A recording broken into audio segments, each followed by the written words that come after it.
So this assignment really has two parts. One is the background, and then one is the little figure that we're going to draw too. So you can split it up however you want to. If you want to do the background one day and then the figure the next day, or do the figure first and then the background, or even just do the crayon part of the background one time and then the watercolor a second day and the little figure the third day, that's fine too. However you want to break it up, and we'll get this all put together. So let's get started. So for the background of this little piece of artwork, we're going to just use crayons and a white piece of paper. I'm going to start with a little dot in the center, and I'm going to make crayon lines as dark as I can all the way out to the edge. And then I'm going to get another color and make another one. It's going to look almost like the sunshine. So it goes from the dot all the way to the edge, from the dot all the way to the edge. Encourage your students to make them as dark as you possibly can. That really works those little muscles in their hands, and their colors will show up really well. We could even use white on this because we're going to watercolor over it, and that white waxy crayon will resist the watercolor paint. So I'm just going to continue making different lines all the way around this whole piece of paper.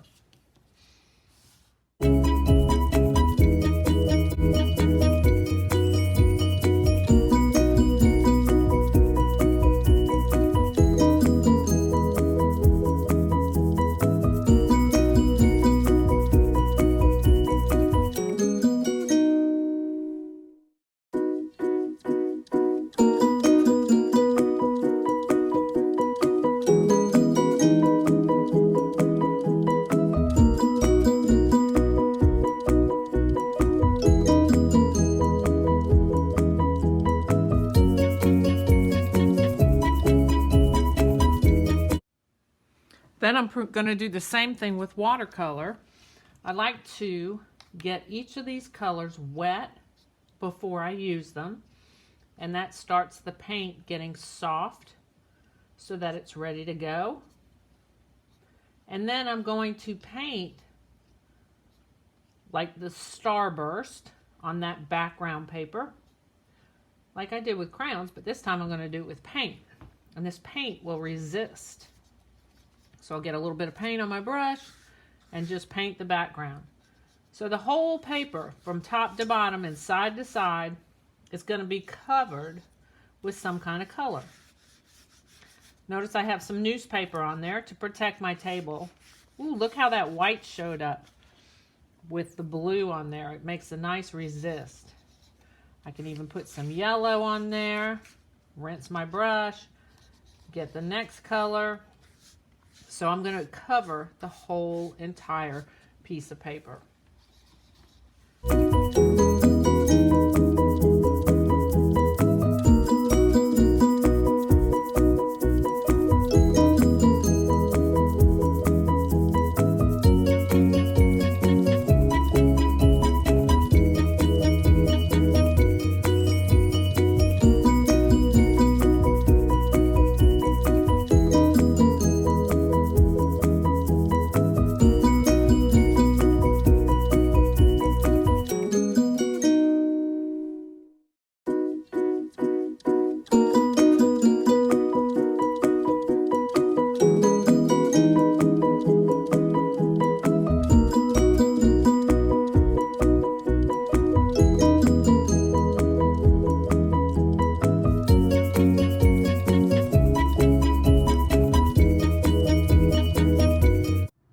All right, we are finished with the background, so now we're going to work on our little portrait.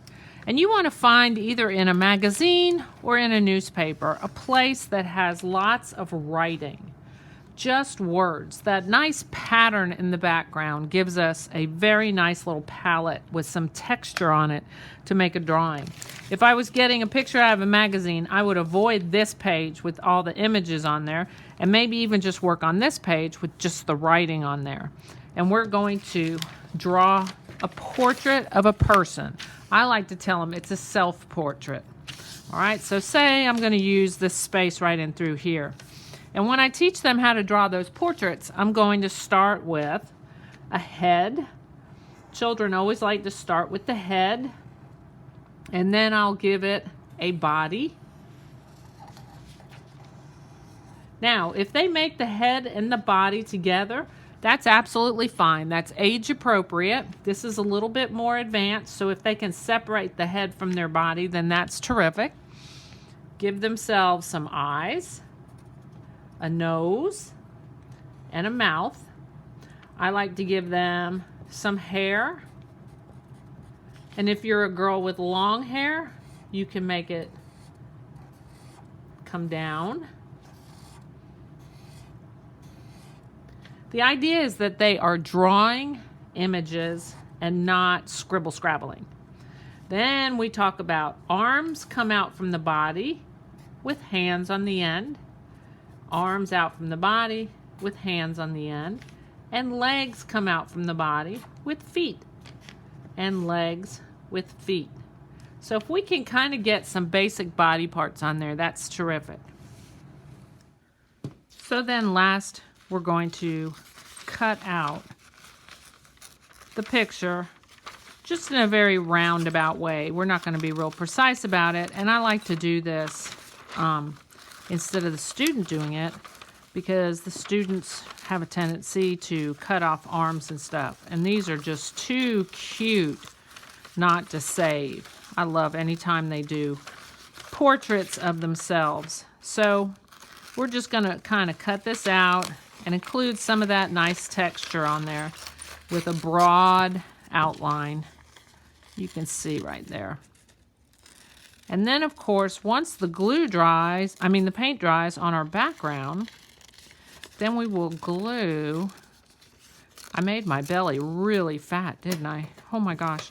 Then we'll glue our little portrait right onto our background and kind of cover up that little dot in the middle. All right, and that'll be a really nice composition. All righty, you guys have fun. I love these. One last thing, I like to use tacky glue instead of Elmer's glue so that the watercolor doesn't bleed through.